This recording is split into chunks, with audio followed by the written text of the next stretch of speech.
নিপীড়িত নিপীড়ন দশা থেকে আমরা মুক্তি চাচ্ছি।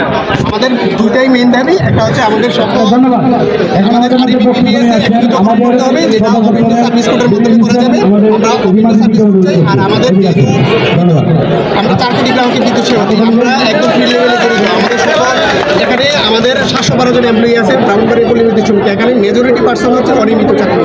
কারণ এই আন্দোলনটা আসলে আপনার এটা আমাদের এটা একদম কন্টিনিউ চলতে থাকবে। আমরা যতদিন না আমাদের দাবি দেওয়া পূরণ হয়, একদম কোনো প্রধানমন্ত্রী দপ্তর থেকে আমাদেরকে আশ্বস্ত করা না হয় যে আমাদের দাবি দেওয়া পূরণ করা হবে, আমরা ততদিন পর্যন্ত আমাদের এই কর্মশালা চালিয়ে যাব। কর্মবিরতি চলবে। আমাদের কোনো অফিসিয়াল শুধুমাত্র জরুরি বিদ্যুৎ সেবা আমরা গ্রাহকদেরকে দিয়ে যাব, আর বাকি যত অফিসিয়াল ডেস্ক ওয়ার্ক আছে আমরা সকল কাছ থেকে আমরা কর্মবিরতি পর থেকে সেই 2007 সাল থেকে আমরা কিন্তু আরবির সাথে লড়াই করতে করতে অদ্যবধি পর্যন্ত লড়াই এবং সংগ্রাম করে বেঁচে আছি। কিন্তু বর্তমানে আমাদের রাজন স্যার আমাদের মুরগির দুধ হয়ে আমাদের সামনে উপস্থিত হয়েছে।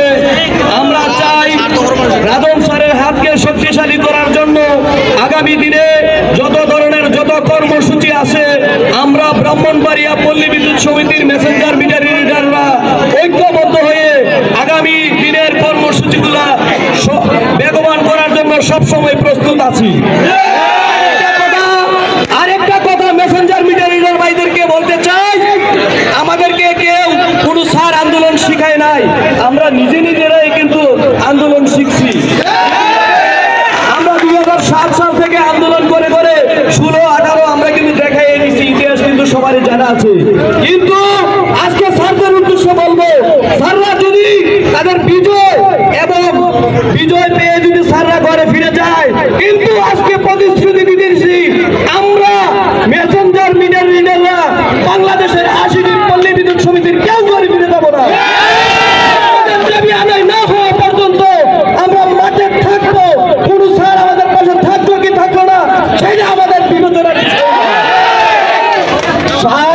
সংগ্রামী বন্ধুদেরকে একটা কথাই বলবো, আপনারা ঐক্যবদ্ধ থাকেন।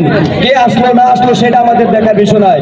রাজন স্যার আমাদেরকে প্রতিশ্রুতি দিছে, রাজন স্যার আমাদের নেতৃত্বে আছে, ইনশাল্লাহ রাজন স্যার থাকবে। যদি না থাকে তাইলে আমরা সেভাবে আমাদের কেন্দ্রীয় কমিটি তৈরি করে রেখেছি। আগামী দিনে আমরা যদি কোনো কিছু আদায় করতে না পারি, সবাই যদি ঘরে ফিরে যায়, কিন্তু আমরা যাব না। আমরাও কর্মসূচি লাগাতার দিতে থাকবো।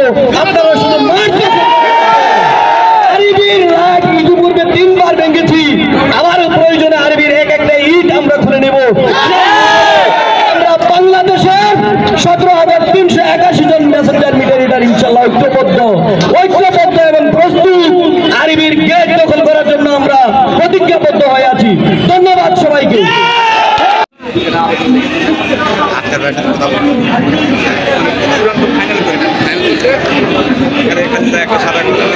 একটা